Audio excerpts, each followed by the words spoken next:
materializam cada detalhe que você projetou para o office, executivo ou residencial. Nosso objetivo é entregar móveis como você sonhou. Brown Móveis Campo Bom, Rua Jorge Coque, 125, no centro de Campo Bom. Fone 3597-1465. Meus pés sentem as texturas. Meus olhos enxergam as diferenças. Eu tenho a liberdade de viver. Eu visto o que representa meu ser. Explorar estilos é o que constrói a minha alma. Mixar ideias é o que me faz ter calma. Confrontar padrões é fragmentar o que incomoda. Eu sou a nova cara da moda.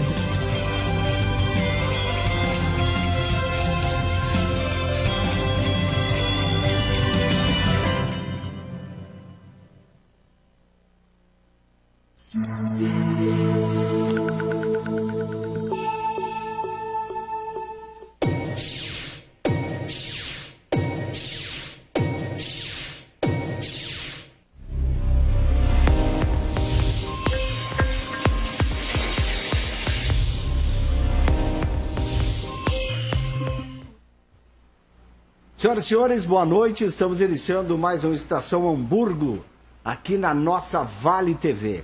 Essa noite de segunda-feira, noite quente, hein? Para você que está em casa nos assistindo, está no seu celular ou onde você estiver. Muito obrigado pela sua audiência, pela sua companhia. Estação Hamburgo ao vivo pela nossa Vale TV, no canal 14 da NET, claro, para Novo Hamburgo, Campo Bom, Sapiranga e Estância Velha. Também pelo canal 6 da NET, claro, para São Leopoldo. Ou ainda online pelo site valetvplay.com. Acompanhe ainda baixando os aplicativos Vale TV Play com Android ou iOS. Ou também através dos nossos parceiros que são DSI TV, CDN TV e Clean TV. Ao vivo pelas redes sociais, Facebook, Instagram e YouTube. E eu sempre convido para você que está pelo menos aí no Facebook nos vendo nesse momento e quiser mandar um recado, fique bem à vontade, mande o recado que a gente leva para o ar o seu recado aqui dos internautas e dos telespectadores. Comentários também, além do Facebook, pelo WhatsApp DDD 51, número 99-750-1414. Está no ar o Estação Hamburgo em nome de JG Serviços, portaria, limpeza, jardinagem, zeladoria, trabalhos em altura e sistemas de segurança. Eu falo em JG. Também para mercados, feiras e eventos, a nova cara da moda estará em evidência no SIC em Gramado, de 24 a 26 de maio. Estamos no ar também para a Tecnolar 30 anos. Você teve um problema, daqueles que, quando tu mais precisa do eletrodoméstico, ele te deixa na mão, não tem problema. No outro dia, você leva amanhã, por exemplo, na Tecnolar, ali em frente à Catedral São Luís. Eu sempre brinco com o diretor, o proprietário da Tecnolar, o Beto Casper, é a loja mais abençoada que tem em Novo Hamburgo. É na frente da Catedral. Tu ganha a bênção todos os dias estando na Tecnolar. Estamos aqui também, estaremos no ar com vocês em nome de Sebratel, global como a internet, gaúcha como você. Sebratel é velocidade na internet. Feito o enunciado de abertura, eu quero saudar os participantes do programa de hoje e agradecer demais a atenção deles em aceitar o convite, eles que já estão presentes para bater um papo com a gente. Pessoal hoje ligado à área da saúde. Até porque estamos enfrentando uma situação dramática na saúde pública no estado do Rio Grande do Sul. Recebendo aqui, começando pelo Ângelo Lousada, que é do Cine de Saúde, trabalha no setor administrativo da Fundação de Saúde de Novo Hamburgo há 10 anos. Lousada, seja bem-vindo, boa noite. Muito obrigado, boa noite a todos. Felipe, colega meu lá, vamos dizer assim, da Fundação. Hoje eu estou conhecendo o Pitágoras aqui, que é do Hospital Centenário, vizinho nosso. Seja bem-vindo. Muito obrigado. Foi citado Pitágoras Killing Jr., que atua no Hospital Centenário em São Leopoldo e no Hospital da Unimed também em São Leopoldo. Pitágoras, muito obrigado. E aí, meu caro PC, os companheiros de mesa, o Felipe Loesado conhecendo também hoje, vamos ter a oportunidade aqui de debater um pouquinho mais dessa situação crítica, naquele objetivo sempre de trazer alguma informação ou alguma opinião para que possa colaborar com a nossa população, dos nossos, não hoje só ouvintes, como telespectadores. Internautas também. Bom, eu quero saudar também a presença dele, Dr. Felipe Pedroso, que atua também aqui no Hospital Municipal de Novo Hamburgo. Muito obrigado pela presença. Boa noite, Felipe. Boa noite, Paulo César. Eu que agradeço mais essa oportunidade aí de estar colocando para as pessoas e podendo estar dividindo aí a mesa com esses queridos colegas.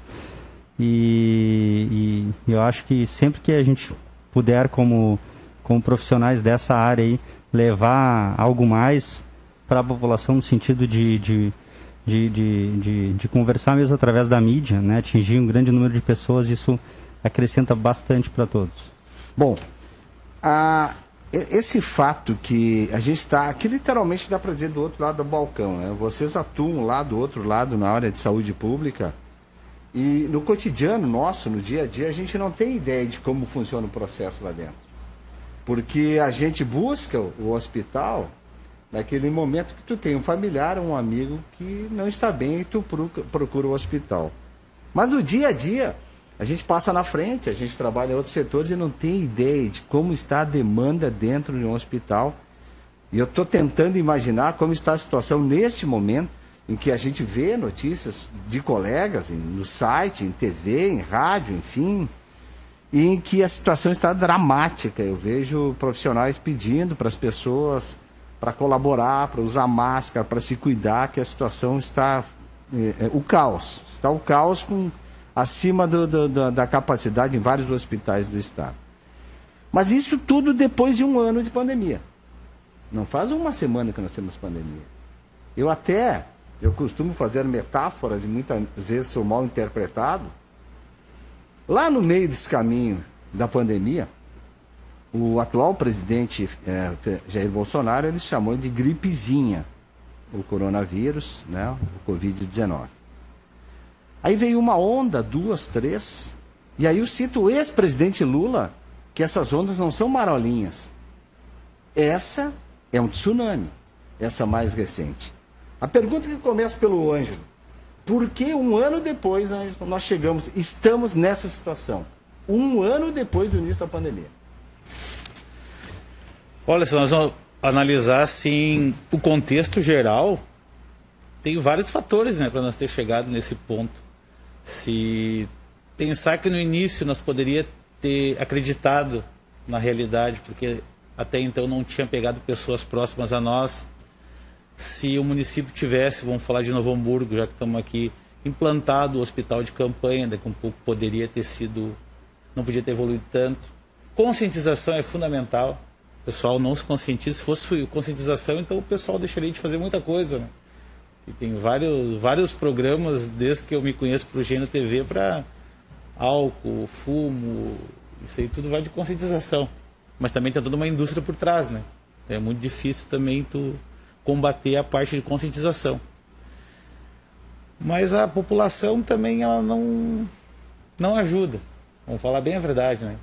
A gente pode ver até alguns gráficos que o Novo Hamburgo andou publicando e através da prefeita, que justamente nas datas comemorativas esse pico também aumentou. E sempre reflete depois que acontece algo. Tivemos o Natal, tivemos o Ano Novo, tivemos aí janeiro e fevereiro que está terminando, as férias do pessoal, praia lotada. Então tudo isso vai refletir dentro do sistema de saúde também. Pitágoras, na tua opinião, um ano depois, por que estamos vivendo esse momento dramático na área da saúde? Eu acho que nós vamos ter, e depois o Felipe vai complementar com isso também, uma tentativa de uma abordagem um pouquinho mais técnica da situação, e não podemos também fugir de toda a parte da estruturação política e econômica que gira em torno disto. Do ponto de vista técnico, depois a gente pode aprofundar um pouquinho mais, nós estamos trabalhando com uma doença nova.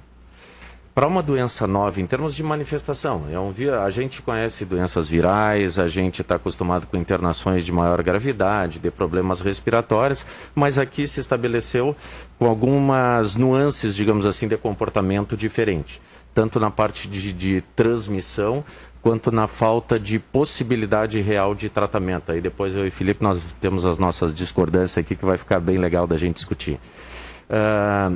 Mas 1 ano para uma doença que se iniciou de forma recente é muito pouco tempo para que se saiba tudo de forma detalhada.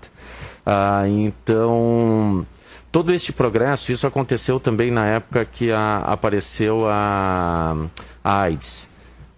O início foi toda uma surpresa e a evolução que teve num período tão curto foi muito grande também de desenvolvimento de conhecimento e a partir dali desenvolvimento de tratamentos. Hoje nós temos um período recorde de elaboração de vacinas.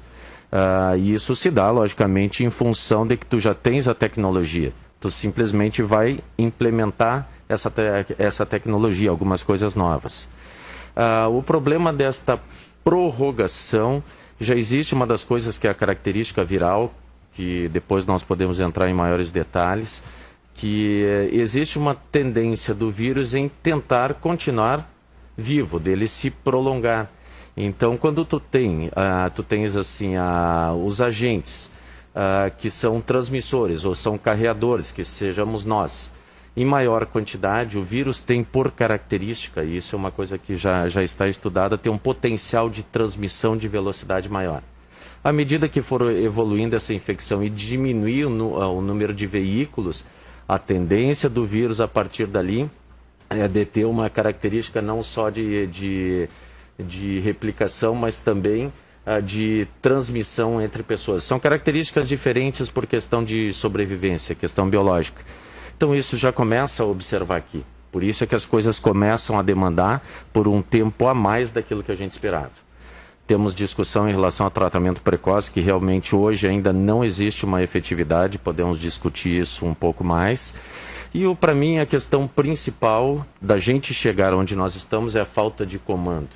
É a falta, hoje nós já discutimos no turno da manhã em relação a isso, é a falta de um timoneiro real, para fazer com que as coisas se conduzam de uma forma mais harmônica, sem que haja uma diversidade excessiva e principalmente o negacionismo. O negacionismo dentro do nosso país foi uma das piores coisas que aconteceu e faz com que parte da população consiga ou comece a absorver esse negacionismo. E aí tem esses problemas de tu imaginar que a infecção não é tão grave quanto parece, de tu ter a liberdade de sair, porque principalmente não sendo os jovens, entre aspas, que isso está mudando, um grupo de risco, então tu tens uma tendência a dar uma liberdade maior, principalmente dentro desse público jovem. Aí a disseminação, ela tende a perpetuar. Então são pequenos fatores assim que acabam se somando para que nós ainda hoje estejamos aqui, fora daí essas discussões das mutações virais que podem modificar as características. Dr. Felipe Pedroso, por que 1 ano depois estamos nessa situação?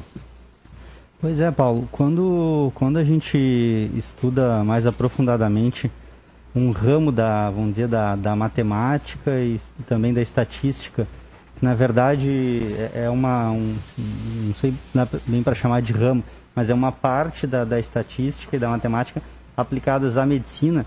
A gente está falando de um braço de estudo, de uma disciplina chamada epidemiologia, que é a disciplina que estuda as doenças na sociedade, como que as doenças surgem, como que elas se propagam, se transmitem, né?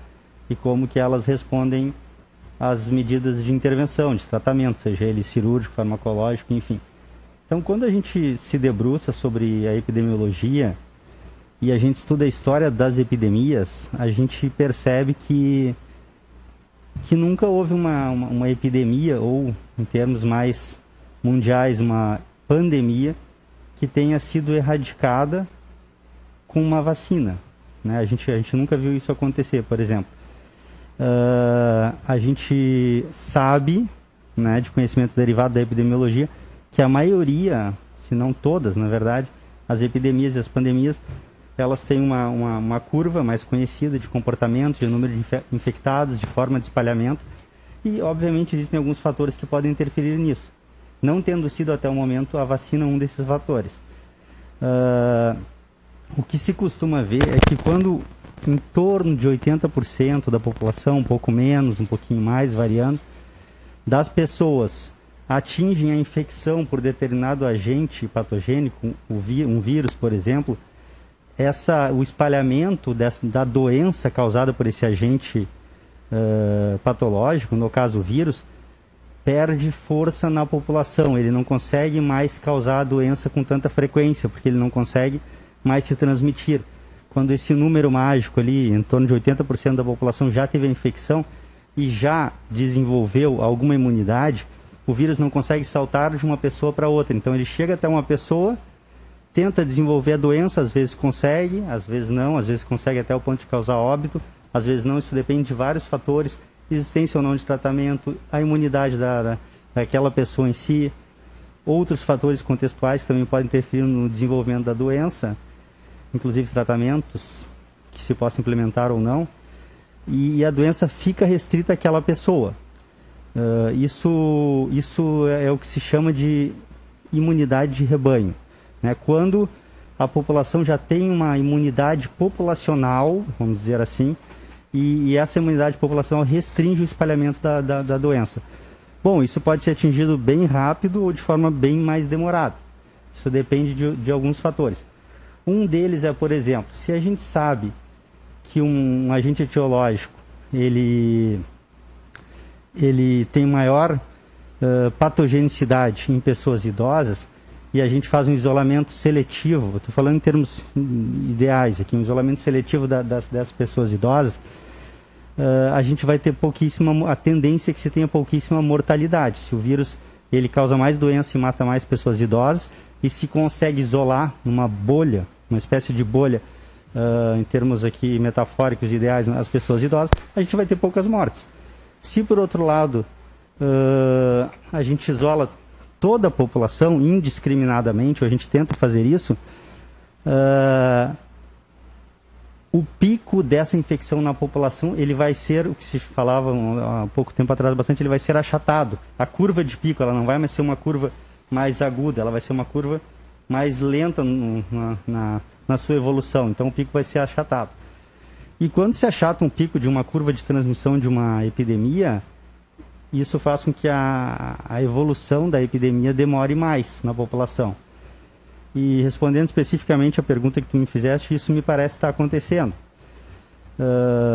Na verdade, houve um novo pico, chamado, de casos, e isso pode estar ligado em grande parte a essa mudança de comportamento, de as pessoas ficarem mais isoladas e se demorar para atingir a imunidade de rebanho. Eu estou defendendo com isso que as pessoas deveriam, na verdade, se expor e, em termos bem quase grosseiros, assim, morra quem tem que morrer ou quem vai perder a vida e os outros não se salvam. Não é nada disso. O que eu estou querendo dizer aqui é que um isolamento mais radical, inclusive isolando as pessoas que têm uma tendência ínfima ou nula de morrer em virtude da doença, pode causar um efeito colateral que seria, em termos mais simples, achatamento da curva com deslocamento do pico da infecção para momentos posteriores. Isso me parece que pode estar acontecendo agora. Quer complementar? Eu vou interferir aqui na tua sistemática, que nós já somos amigos e parceiros assim da discussão.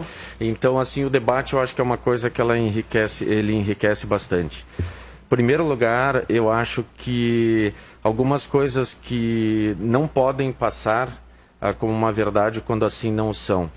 Eu até fui procurar aqui para não dizer uma besteira daquilo que a gente sabia e a gente sabe disso. Então, no momento que se diz que uma vacina não erradica uma doença, não é verdade. Não é verdade. A varíola é a prova maior que ainda hoje a gente tem, de que eu só fui dar uma conferida para ver em quantos anos isso se conseguiu, em torno de 10 anos de acompanhamento, ao ponto de conseguires erradicá-la no mundo inteiro. com o esforço da Organização Mundial da Saúde. E no Brasil as coisas só mudaram, isso já foi há muitos anos atrás, no momento em que se comprou a ideia da Organização Mundial da Saúde e começou a se vacinar em massa. Então é uma doença viral e é uma doença que foi erradicada pelo uso de vacinas. A única coisa que a gente, deixa eu só complementar, a única coisa que a gente não pode confundir, e isso é uma coisa que é importante aqui que seja dito, as pessoas estão interpretando de forma equivocada, tratando vacina como medicação, como remédio e como cura. Não é esse o objetivo. Não é esse o objetivo. A vacina, principalmente como a característica da Coronavac, que é uma vacina de vírus morto, ou seja, ela tem toda a estrutura do vírus, porém ele não promove infecção. Isso faz com que tu exponha o indivíduo ao seu agente agressor, sem que a ele faça mal, e fazendo com que ele produza uma resposta imunológica que pode ser eficiente inicialmente quando ele entrar em contato com o vírus ativo. Isso faz com que ele possa ter uma defesa inicial em relação a esse vírus, e o objetivo dessa vacina, já dito por todas as pessoas que estão estudando, infectologistas, mesmo pela Organização Mundial da Saúde e todas as sociedades médicas que estão estudando, o objetivo da vacina é unicamente reduzir o número desses casos neste período agora de uma forma mais aguda que evoluam para uma forma mais grave, fazendo com que tu consiga gradativamente, paulatinamente, desafogando os ambientes hospitalares. Não é o remédio milagroso, isso é um equívoco, não é um remédio milagroso, mas é o que nós temos hoje, que gradativamente está sendo estabelecido, e naqueles países onde tu tem um percentual maior das pessoas que já foram vacinadas, aí leia-se Israel hoje, o Reino Unido, já está começando a ser anotado, em breve vão ter as publicações, o índice de resultados positivos, ou seja, redução do índice lá no final de mortalidade. Não é combater a doença, evitar as consequências ou reduzir as consequências mais graves. O doutor Felipe quer complementar, depois fazer o contraponto, mas eu quero também a opinião do Ângelo Lousada, porque o Ângelo também, ele está no meio do fronte, né? Tu tem contato com enfermeiros e auxiliares e todos... Aliás... Eu estou escutando o pessoal na prática. Exatamente, não na teórica e científica. Essa é a pergunta que eu quero te fazer, porque... eu tinha me esquecido na abertura do programa de cumprimentar todos esses profissionais.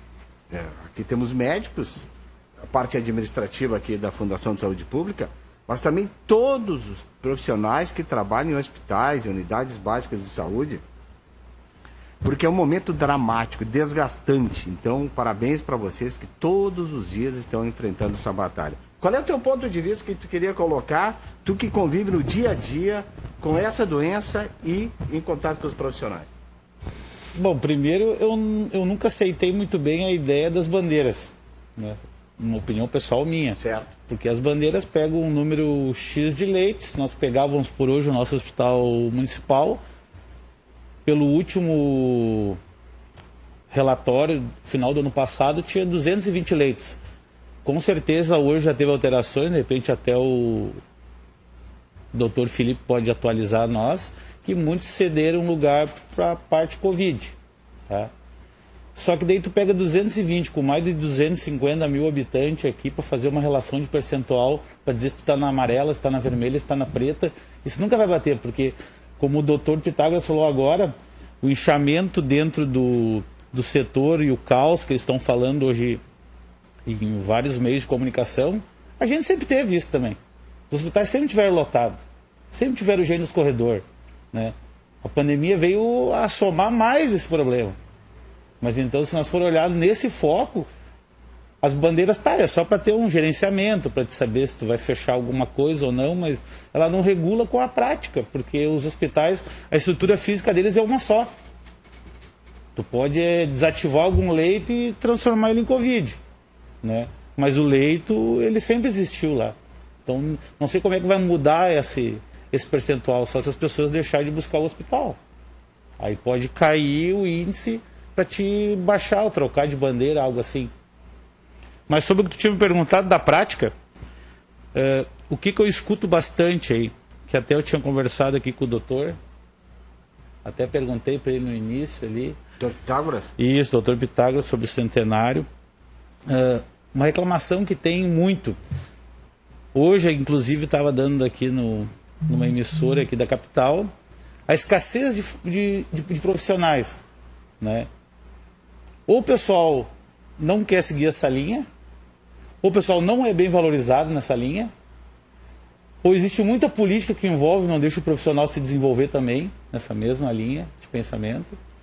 O que eu tinha conversado com o Dr. Pitágoras sobre a remuneração do pessoal, né? E é claro, a visão dele é a visão de muitos outros, inclusive a minha. Estou recebendo o salário em dia já é grande coisa, sendo que tem gente que não recebe. Só que o caso da fundação, ela é seletista.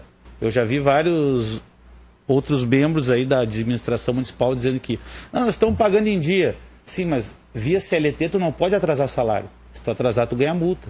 Diferente de estatutário. Estatutário, já tivemos casos até no estado aí, tanto polícia quanto professores, que atrasaram o salário por ser do regime estatutário. Se fosse regime seletista, já não teria atraso de salário. O pessoal está reivindicando muito. Inclusive estava a prefeita e a procuradora do município esses dias numa rádio local. E eu fiz a pergunta, assim como o pessoal está fazendo para ti aqui no Facebook, eu fiz via WhatsApp. O porquê do não reajuste, né? Se tu está registrando, inclusive a gasolina subiu hoje, o gás de cozinha de novo. Existe uma lei, a 173 de 2020, que linkou com a 101, que é aquela de responsabilidade fiscal, do ano de 2000. Então, assim, teve uma leitura jurídica em cima dessa legislação que deixa dúvida, porque em nenhum momento a legislação proibiu o aumento de salário. Ela diz que tu não pode ter gastos excessivos com o pessoal, né? Por que eu estou trazendo esse assunto junto com a pandemia? Porque, assim, ó, quem está atendendo o pessoal lá são os funcionários. E eles têm família. Não são robôs. E eles têm que pagar as contas, entendeu? Tem gente afastada. Parte de problema mental aí tem muitos. Então, assim, tem que olhar esse outro lado também. Só a estrutura não vai ajudar a nós sair desse buraco também. O pessoal tem que se sentir valorizado. É UTI, mas tem pessoas, tem pessoas atrás disso aí também. Doutor Felipe, só para a gente dar sequência, porque a gente está unindo tudo aqui na área da saúde. A gente está falando da parte técnica, da parte administrativa, e é o dia a dia. É quem sente na pele, são enfermeiros, são técnicos em enfermagem. O pessoal não quer saber lá, vamos supor, pegar o exemplo ali, se a imunização de rebanho funciona ou não, se 80% vai estar vacinado e 20% estão salvos. O pessoal quer saber se vai ter o reajuste agora, nesse ano ou não. Para continuar trabalhando. Entendeu? Claro que a parte científica e técnica é uma, tem que acontecer. O doutor Pitágoras também foi bem, até eu tinha já lido sobre, que demora muito também uma pesquisa, uma doença nova, ninguém conhecia nada, chegou de supetão, né? Mas na prática o pessoal quer botar o dinheiro no bolso. Doutor Felipe, quer complementar? Eu vi que quando o Pitágoras se manifestava, o senhor balançou a cabeça e pediu a palavra, por gentileza. Que foi exatamente no ponto que o Pitágoras comentou, de que eu havia falado que uma doença ela não é erradicada com uma vacina. E na verdade tem uma sutil diferença entre isso e o que eu falei. O que eu quis dizer, na verdade, é que não se tem registro histórico, pelo menos que seja do meu conhecimento, que alguém me corrija se tiver informação diferente, de uma epidemia ou de uma pandemia ser erradicada durante a sua instalação por uma vacina, né? As vacinas, em geral, demoram... Tem até uma brincadeira, um bordão aí que diz que uma vacina não se produz em 10 meses, mas sim em 10 anos. É o que a gente sabe. Para se ter uma substância que se aplica em seres humanos ou em animais, enfim, que seja chamada de vacina, ela precisa passar por uma série de etapas de desenvolvimento, que, em geral, levam aí 10 anos, ou menos, um pouco mais, mas varia por aí.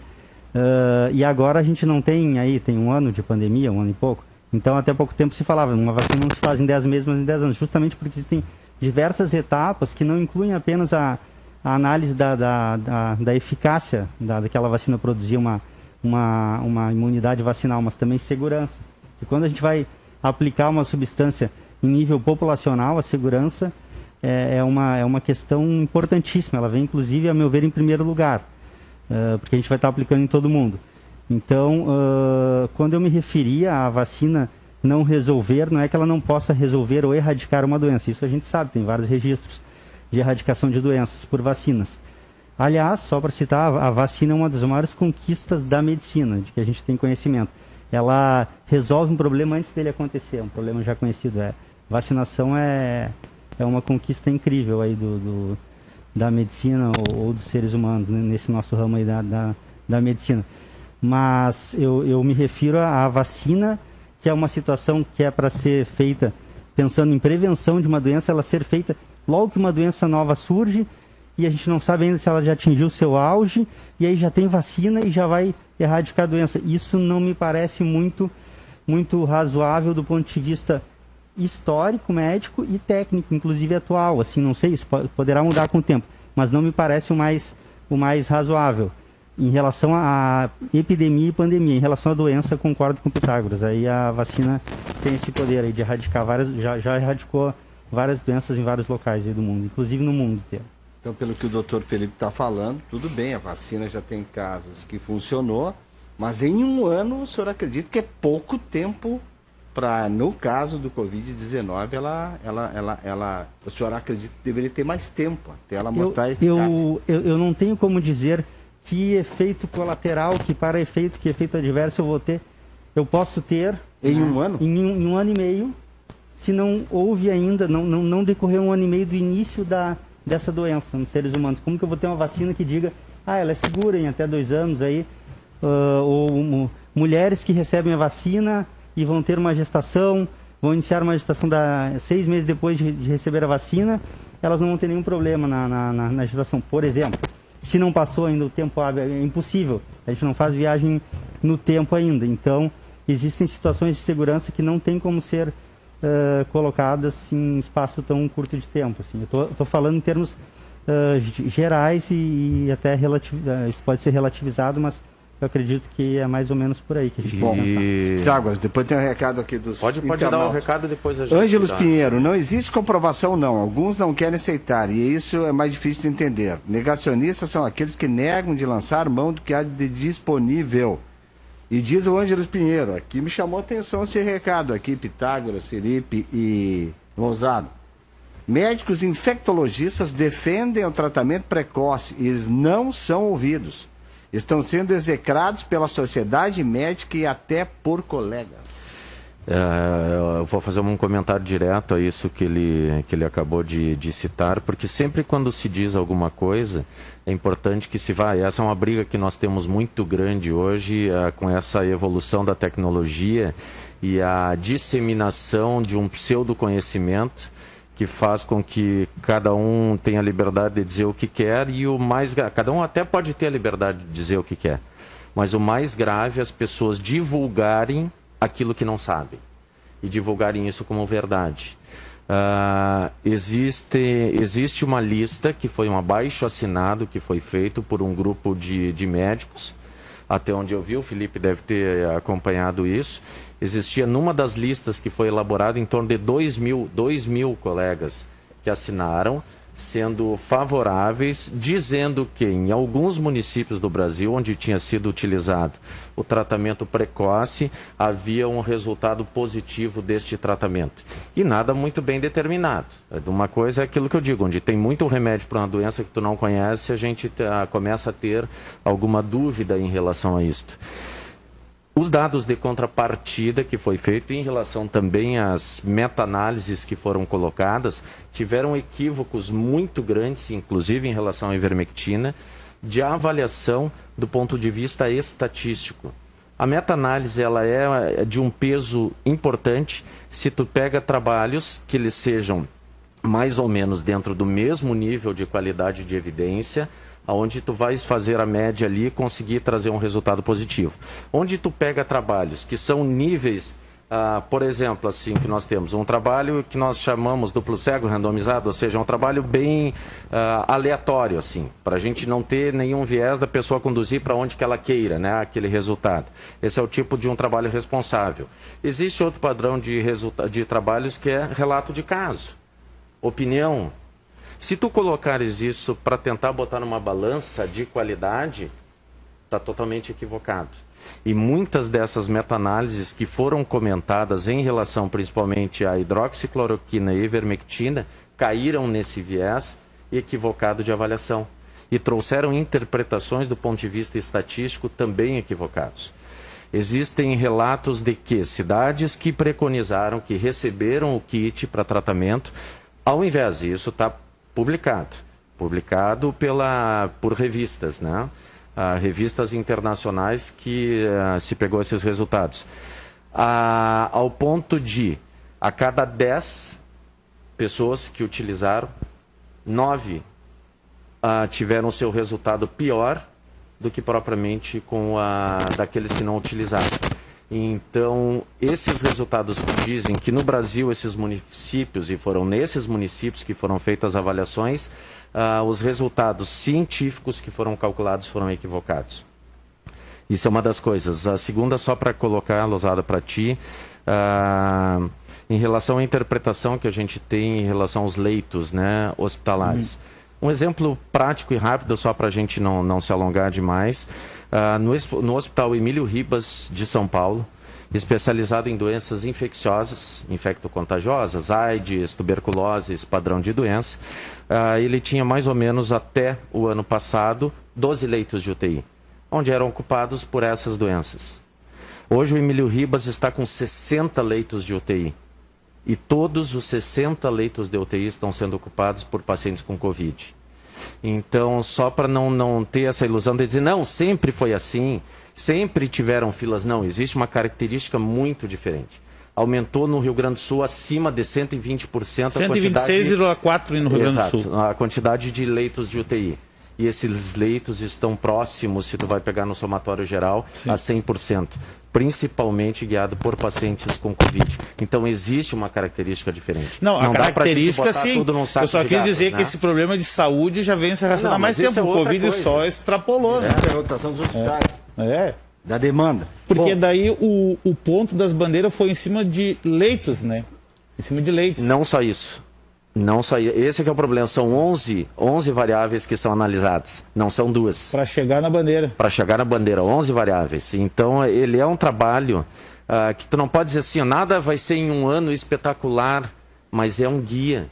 É um guia, tu tens que ter alguma coisa que vá nortear as condutas. Então, eu sou completamente adepto disso, não como uma solução milagrosa para tudo, mas pelo menos um guia de orientação para que a gente possa estabelecer as condutas, pelo menos, de uma forma razoável. E tanto é positivo este guia que, no momento que nós estávamos dentro dos hospitais e tu ia conversando com os colegas, por exemplo, que eu exemplifiquei num dos programas que nós tivemos, que no Centenário hoje mais uma vez se repetiu, a nossa sala de endoscopia. Dever fornecer um imunizador para toda a população. Se o governo não tiver competência para isso, delegue a quem tiver. Deixa eu ver, tem mais um recado aqui antes do intervalo, senão depois a gente entra em outros assuntos e eu me passo. A Rosana Mioto Caldeira mandando boa noite, obrigado pela audiência. Deixa eu ver mais quem que tá mandando aqui. A Karine, deixa eu pegar a Karine de Borba. Deixa eu pegar o recado dela. Trabalhei no hospital até setembro do ano passado. Sei do desespero que meus colegas estão passando. Sábado fiz um bolo e levei para eles da sala laranja e da sala vermelha. Um mimo ela levou para os colegas onde ela trabalhou. Um incentivo para eles não desistirem, para se sentirem um pouquinho valorizados. Que legal, parabéns pela iniciativa. O que me preocupa, ainda segundo a Karine, é a quantidade de profissionais sem experiência sendo contratados para esses novos leitos, diz a Karine. Bom, vamos falar sobre isso depois do intervalo? Vamos, aconteceu uma coisa ainda recente aí. Então vamos falar sobre isso, que nesse momento de correria, de atropelo, de demanda, a gente pode falar desse assunto e outros assuntos, porque o doutor Felipe, eu prestei atenção quando o Pitágoras falava, pela expressão dele, em certo momento eu notava que ele balançava a cabeça e não concordava com o Pitágoras. Isso faz parte, né? Isso faz parte. Vamos falar isso depois do intervalo, já voltamos.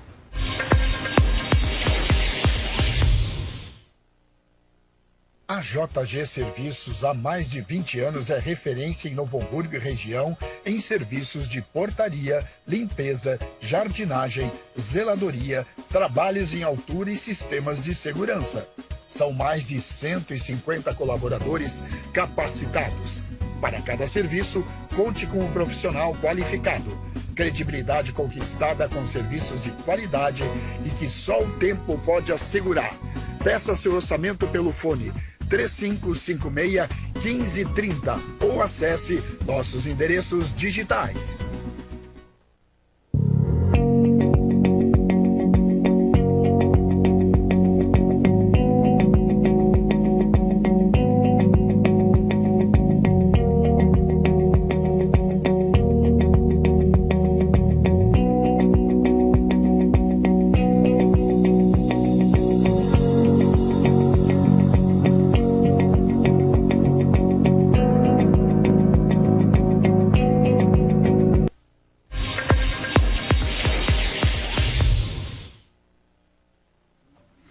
Vamos lá, de volta com Estação Hamburgo, a gente batendo um papo aqui no intervalo, isso que é legal, bem descontraído, vamos até às 10 horas na sua companhia. Você que está vendo a gente aí pelo Facebook, por exemplo, manda seu recado, manda uma boa noite, uma pergunta, quer tirar uma dúvida, pode mandar, que a gente leva para o ar. O Leandro Forel, obrigado, Leandro, pela parceria. Em que medida as narrativas e remédios não motivam a população a se expor mais? Eu queria Felipe fazer uma parte sobre isso. Eu acho bem interessante essa pergunta aí, porque inclusive eu tive uma discussão, a gente chama em medicina discussão, comentários, troca de informações sobre os casos. Tive uma discussão com um colega médico, acho que uns 2 dias atrás, e ele me acusou, entre aspas, né, a gente conversando privadamente, de ser um divulgador de ideias favoráveis ao que se chama de tratamento precoce. Em primeiro lugar, eu faço a ressalva de que eu não gosto do termo de precoce, porque ele dá uma ideia de algo que a gente indo na etimologia da palavra, praecox, algo que está acontecendo antes da coisa, algo que acontece antes do momento em que deveria acontecer. E eu acho que, na verdade, o mais interessante é se chamar de tratamento antiviral para esse vírus. E ele me acusou, vamos dizer, não no mau sentido, mas de forma... talvez não na forma mais... ética e educada. Não, ele me falou assim, ele me acusou em termos de brincadeira, mas falou que, na verdade, eu estava divulgando algo que não tinha uma comprovação, que a gente chama em medicina de grau de recomendação 1, embasado em evidências de nível científico A. E eu retruquei para ele que, na verdade, eu não teria como divulgar as condutas médicas no momento indicadas para a pandemia de Covid desse grau de evidência, porque elas ainda elas não existem, as que existem estão numa forma que a gente chama de pré-print, não tem uma publicação final ainda, por vários motivos, né? Então, na verdade, o que eu... Desculpa, pode repetir para mim a questão, tratamento precoce, né? Em que medida as narrativas de remédios não motivam a população a se expor mais? Tá, perfeito, exatamente. E esse foi o ponto. Ele disse assim, tu fala sobre tratamento precoce, Felipe, e as pessoas acham... Aí já foi uma inferência que ele fez, baseado numa ideia dele. Isso não é o que eu acho por estimular o tratamento precoce. Claro que sempre com acompanhamento médico.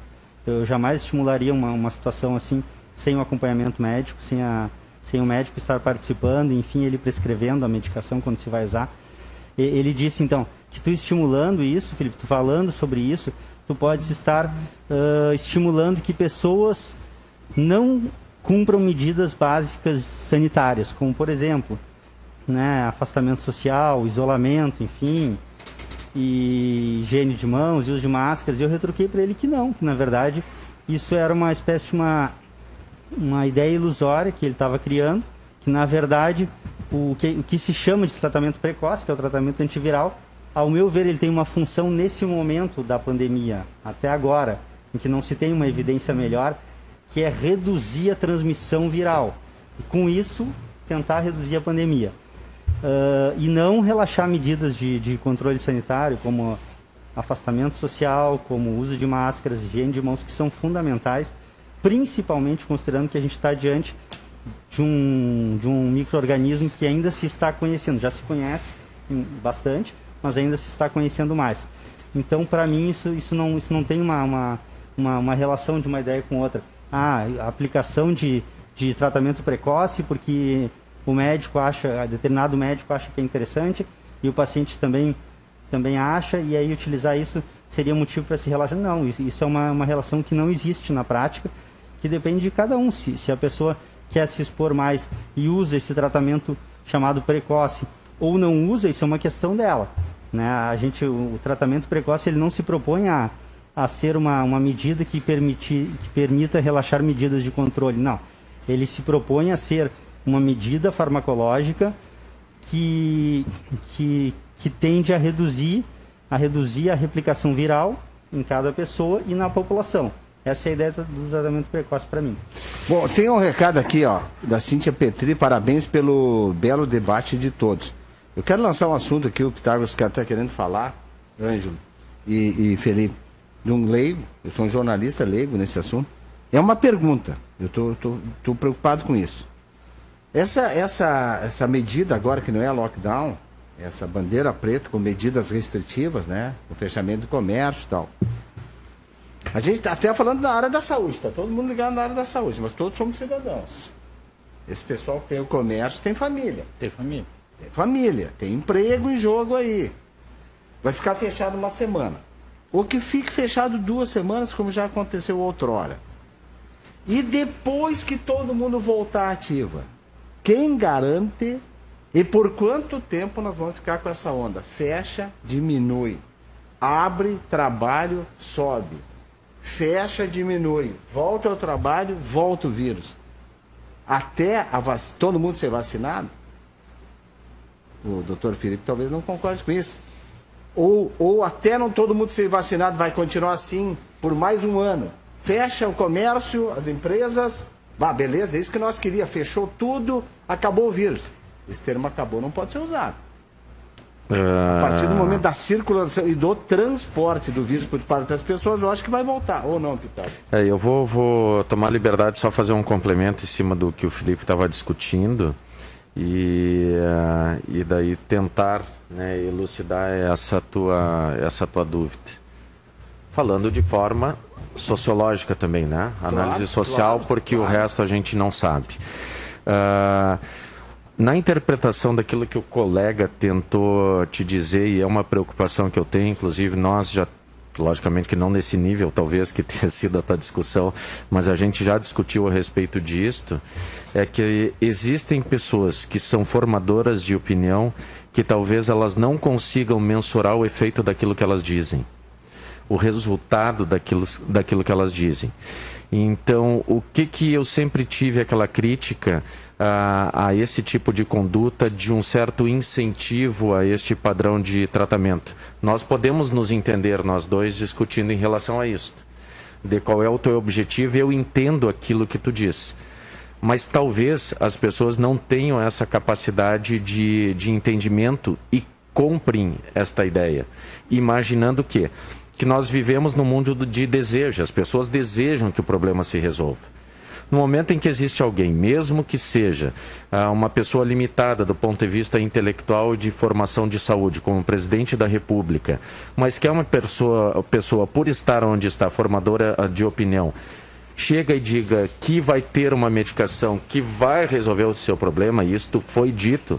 Se a minha mãe tiver, eu vou dar para ela, ela vai se sair muito bem disto. Isto foi dito e se mostrando a caixinha da medicação. Para as pessoas que querem se agarrar em alguma coisa, a interpretação delas pode ser essa. Pode não ser aquilo que a gente está falando.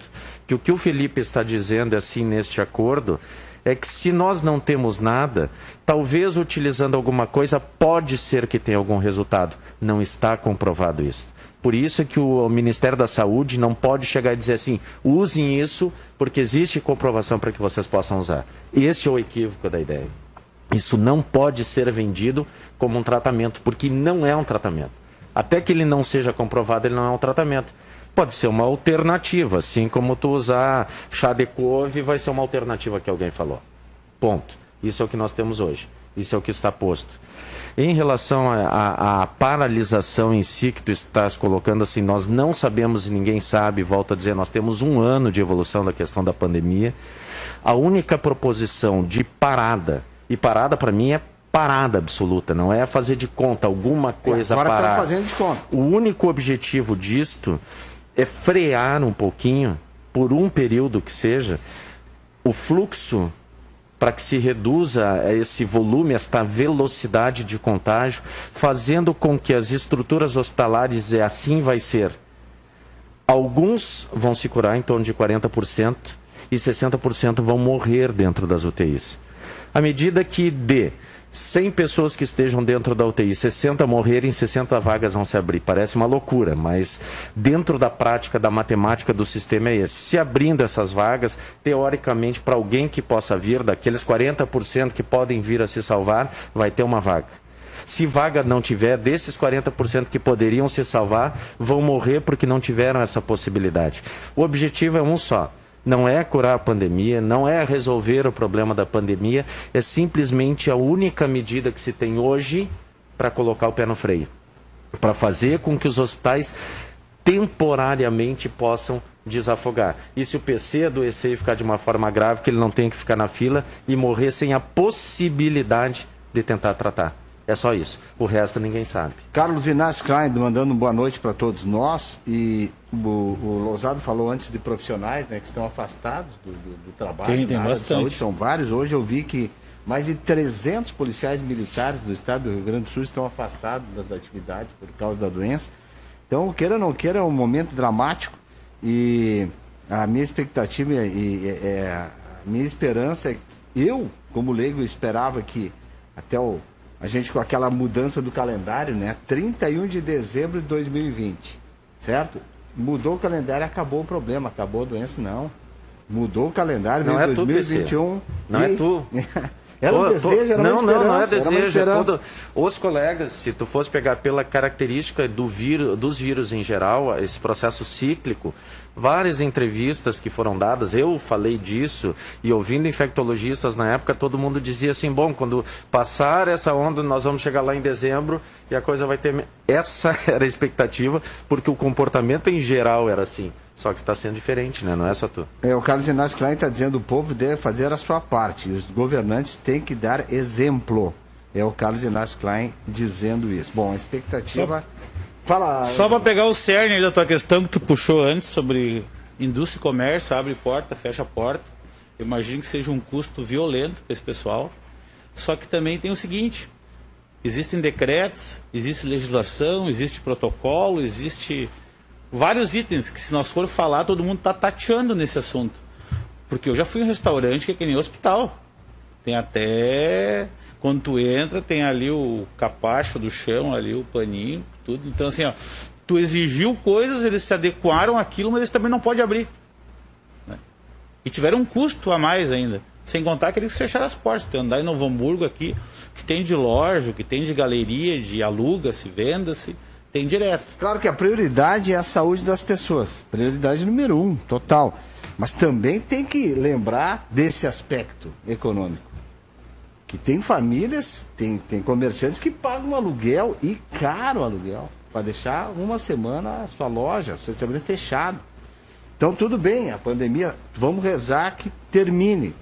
Agora, essas famílias também, tem as famílias que sofrem com a doença, e tem as famílias que sofrem com a doença e com o fechamento da empresa, que o cara tocou 30, 40 anos dessa empresa e vai para o espaço. Porque não tem, você não tem assunto cliente. Preocupante que o Você não tem Felipe, ninguém na rua, não tem cliente. Felipe. Que o Felipe levantou antes também, tem da eficácia da vacina, né? Ela pode durar 6 anos, 6 meses, um ano. Quando? Ela vai entrar no Programa Nacional de Vacinação. Pergunta, só que o tempo está estourando, que o Pitágoras falou sobre o tratamento precoce, sobre aquele remédio que o Bolsonaro apresentou, tal, que não tem comprovação que funcione. Aí eu me lembrei que o doutor Felipe citou, mas qual é a comprovação que a vacina vai funcionar se ela tem 1 ano de teste? Sim, Existe uma diferença, só depois a gente pode discutir. Então, rapidinho, Felipe, para fazer um comentário breve, assim, fazendo um apanhado em relação a isso que o Pitágoras falou. Eu acho interessante quando está o Pitágoras junto, porque ele pega pontos bem específicos e coloca, e às vezes a gente tem algumas interpretações diferentes, e isso enriquece bastante. Em relação ao debate sobre tratamento, que o Pitágoras acabou de dizer, o Felipe falou sobre tratamento precoce, né, explicou de uma determinada forma que isso deve ser interpretado. mas isso pode não ser interpretado bem assim em nível populacional tal.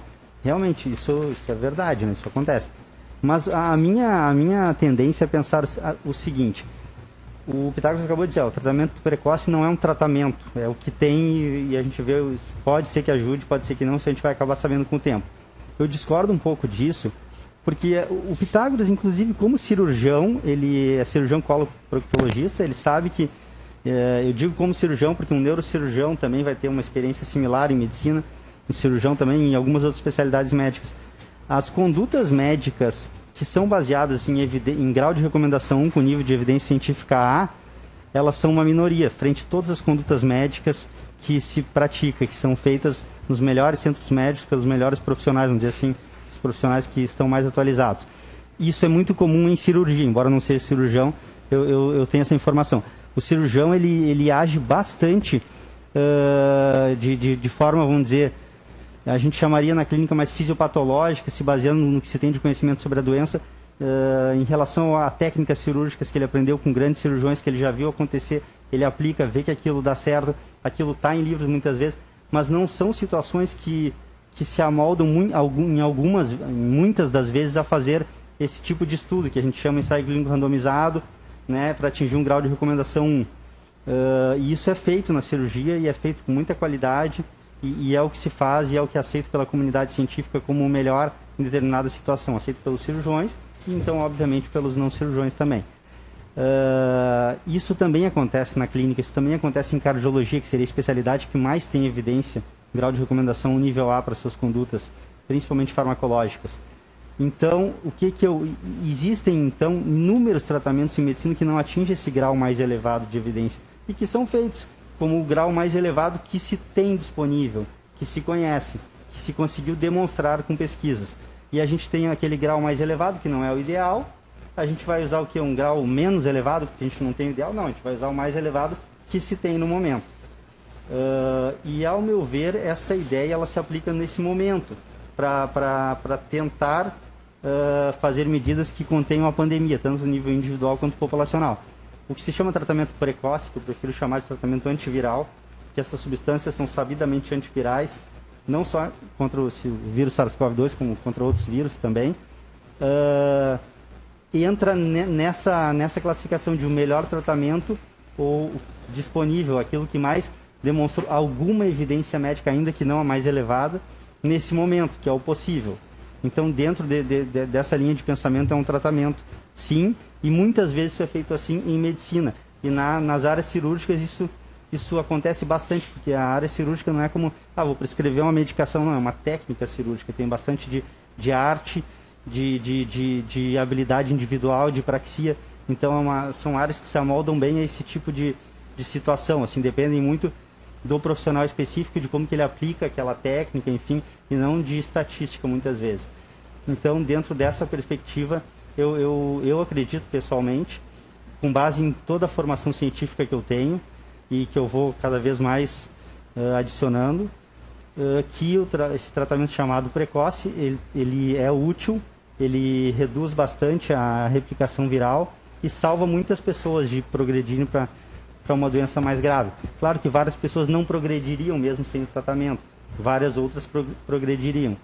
Então, é nisso que eu acredito, e eu queria fazer só essa ressalva aí, de que não existe um tratamento com a maior nível de comprovação que nós temos no momento, mas existe tratamento com um nível menor de comprovação. Pitágoras, no jornalismo a gente fala poder de síntese. Poder de síntese total. 10 segundos para mim, só te digo assim, existe uma diferença muito grande na questão farmacologia e cirurgia, são coisas totalmente diferentes do ponto de vista de evolução científica, isso em primeiro lugar. Segundo lugar, nós não temos o resultado que é o principal, que chama-se redução de curva de mortalidade, com o dito tratamento que seja retroviral, colocado assim, ou que seja precoce. Não existe evidência mesmo nos locais onde foi administrado este tratamento. Então, não devem as pessoas sair daqui acreditando que isso seja uma coisa efetiva no tratamento da Covid-19.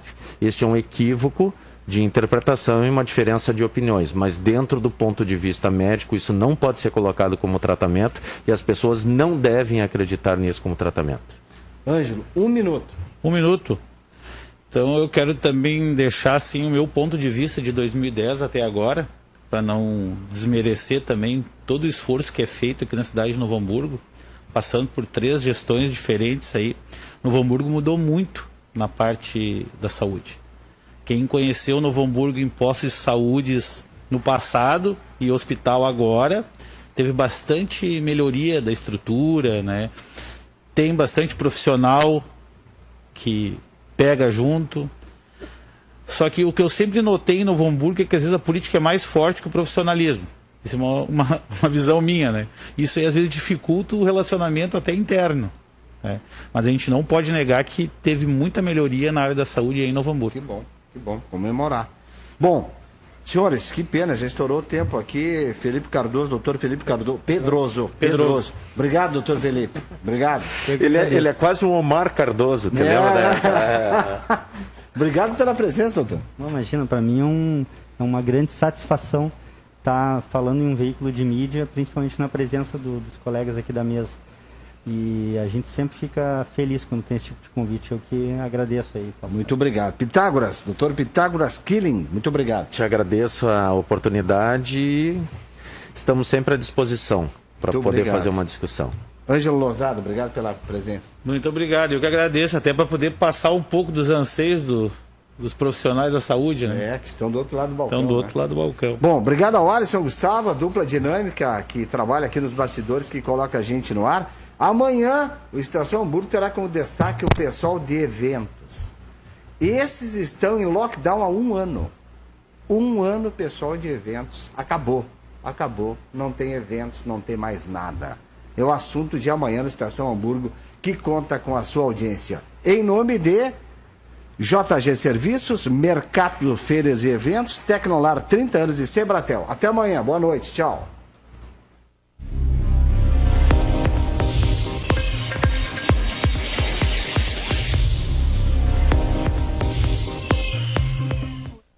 A Jäger Águas, há mais de 10 anos, fornece soluções no fornecimento de